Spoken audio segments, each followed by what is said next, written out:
Hey guys, good afternoon. Welcome back to my channel in my lifestyle.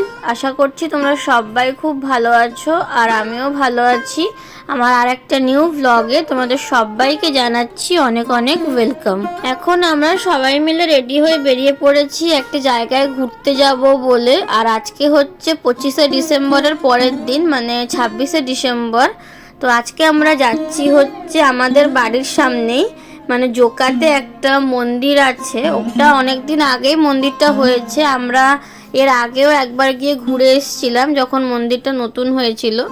তো এখন শুনেছি ওখানে আরও অনেক কিছু নতুন নতুন হয়েছে, তো ভাবলাম এখনও একবার গিয়ে ঘুরে আসা যাক আর তোমাদের সঙ্গে একটা সুন্দর ভ্লগ আমি শেয়ার করি। আর এইটা হচ্ছে আজকের আউটফিট আমার, এটা ব্ল্যাকের ওপরে রয়েছে একটা ফুল টি শার্ট বা সোয়েট শার্ট যাই বলো না কেন, এরকম একটা পরে নিয়েছি কারণ কলকাতাতে এখন প্রচুর ঠান্ডা পড়ে গেছে আর এইটা পরলে আর সোয়েটার বা জ্যাকেট পরতে লাগে না। তো সেই জন্য এটাই পরে নিয়েছি, যেহেতু আস্তে আস্তে আমাদের সন্ধে হয়ে যাবে, তখন হালকা হালকা ঠান্ডাও পড়ে যাবে। আর এখন আমরা সবাই মিলে যাব হচ্ছে কোথায়, সেই জায়গাটার নামও বলছি। সেটা হচ্ছে BAPS শ্রী স্বামীনারায়ণ টেম্পল, যেটা আমাদের ওই বাড়ির কাছাকাছি আছে। আমাদের এখান থেকে প্রায় ওই কত সময়, ওই আধ ঘন্টা মতো লাগে। আর এখন আমরা বেরিয়ে পড়েছি আর প্রথমে আমরা রিক্সা স্ট্যান্ডে যাব, ওখান থেকে রিক্সা করে বাস স্ট্যান্ড যাব। তো বাস স্ট্যান্ড থেকে বাসে করে তারপর আমরা মন্দিরের সামনেই নামবো, কারণ বাসটা মন্দিরের সামনেই নামায়। আর এদিকে আমরা সবাই রিক্সায়ও চেপে পড়েছি। তো একটা রিক্সায় রয়েছে আমি, মা, আর বাকি রিক্সাগুলোতে সবাই আছে। তো আমরা এখন যাচ্ছি হচ্ছে বাস স্টপ, মানে যেখান থেকে আমরা বাসে করে ওই মন্দিরটায় যাব। তো চলো গাইস, তাহলে যাওয়া যাক এখন। তোমরা পুরো ভিডিওটা দেখতে থাকো, আশা করব তোমাদের আজকের এই ফুল ভিডিওটা ভালো লাগবে। আর গাইজ আমরা এখন নেমে পড়েছি রিক্সা থেকে আর তারপরে চলে আসলাম বাস স্ট্যান্ডে। পিছনেই দেখো রয়েছে বাস স্ট্যান্ড। তো এখানে এখন আমাদের 5 মিনিট মতন ওয়েট করতে হবে, কারণ একটা বাস এইমাত্র গেছে। তো 5 মিনিট ওয়েট করলে আরেকটা বাস চলে আসবে।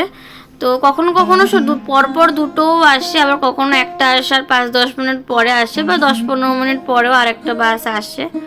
তো আমি এখন যেখানে দাঁড়িয়ে আছি এটা হচ্ছে শিলপাড়া বাস স্ট্যান্ড, কলকাতার শিলপাড়া বাস স্ট্যান্ড।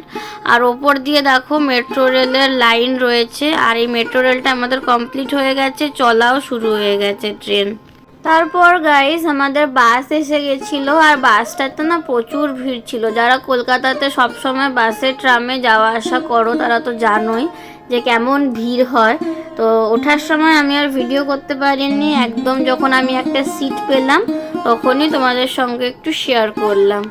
তারপর গাইজ আমরা চলে এসেছি মন্দিরের সামনে, আর বাস আমাদেরকে একদম মন্দিরের সামনেই নামিয়ে দিয়েছে। তো সবসময় বাস মন্দিরের সামনেই নামায়, এরকম না যে কিছুটা দূরে নামায় ওখান থেকে হেঁটে আসতে হয়, ওরকম না, একদম পুরো মন্দিরের সামনেই নামায়। তো এর আগেও আমি একবার এই মন্দিরে এসেছি যখন মন্দিরটা নতুন তৈরি হয়েছিল, তাও আজ থেকে 6-7 বছর আগে মন্দিরটা তৈরি হয়েছে। তখন আমি একবার এসে ঘুরে গেছিলাম, কিন্তু এখন দেখছি এখানে আরও নতুন নতুন অনেক কিছুই করেছে। তো যেহেতু আমি এর আগে একবার এসেছিলাম এখানে, তো সেই জন্য এখানকার রুলস আর রেগুলেশনস আমার কিছুটা জানা আছে। যেরকম আমরা মন্দিরের বাইরেটুকু ভিডিও ভালো মতন করতে পারবো, কিন্তু যেখানে ঠাকুর রয়েছে মন্দিরের ভিতরে মানে ওপরে, যেহেতু এটা তো সিঁড়ি দিয়ে ওপরে উঠতে হয়, তো ওপরে আমাদের ভিডিও করা অ্যালাউ নেই। মানে ওখানে ফোন নিয়ে ঢুকতে পারবে, কিন্তু ফোন সুইচ অফ করে ঢুকতে হবে, স্ট্রিক্টলি মানা আছে ভিডিও করা। তো আমি চেষ্টা করব যতটুকু পারবো ওপরে তোমাদের সঙ্গে শেয়ার করব।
তোমরা তো দেখলেই আমি ওপরের পুরো মন্দিরটা ঘুরে এসেছি, যতটুকু পেরেছি লুকিয়ে লুকিয়ে ক্যামেরা করে তোমাদের সঙ্গে শেয়ার করেছি, কারণ ওখানে ফটোগ্রাফি ভিডিওগ্রাফি বারণ ছিল, মানে মানা করছিল ফটো ভিডিও তুলতে।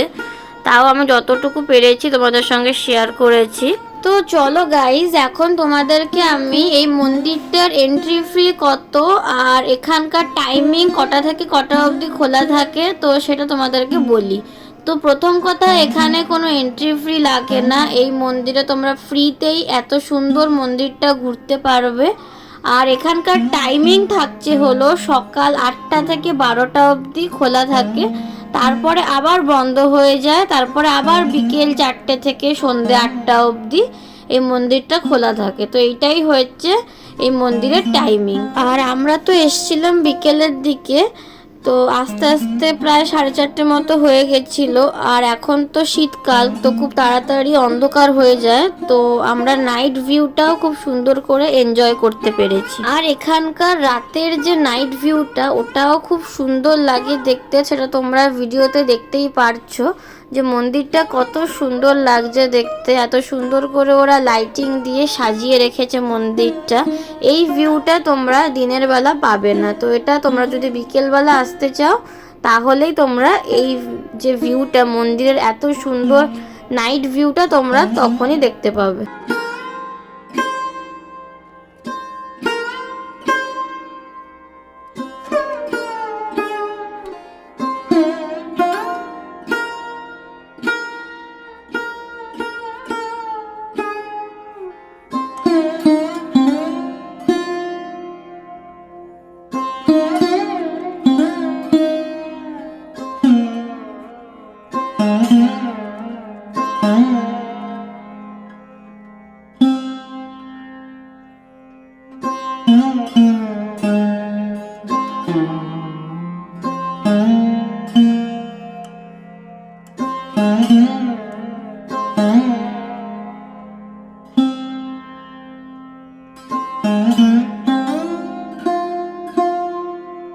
তো এবার আমরা একটু পরেই এখান থেকে বেরিয়ে যাব। এখানে আমরা 2 ঘন্টা মতো থাকলাম, আর এখন প্রায় সন্ধে 6:45 মতো বাজে।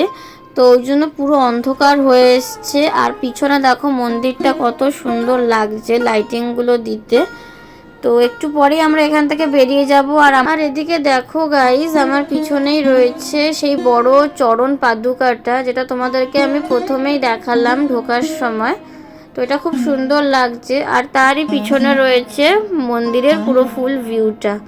তো চলো গাইজ, আমরা এখন এখান থেকে বেরিয়ে যাচ্ছি, কারণ অনেকটাই সন্ধে হয়ে এসছে আর ঠান্ডাও বেশ ভালোই পড়েছে। তো এখন আমরা এখান থেকে বেরিয়ে যাব। আর আজকের এই ভিডিওটা আমি এই অবধি রাখছি। যদি তোমাদের আজকের এই ফুল ভিডিওটা ভালো লেগে থাকে তাহলে অবশ্যই একটা লাইক, শেয়ার, সাবস্ক্রাইব, কমেন্ট করে দিও। দেখা হচ্ছে তোমাদের সঙ্গে আর একটা নতুন কোনো ভিডিওতে। তো সবাইকে টাটা, সবাই খুব ভালো থেকো আর সুস্থ থেকো।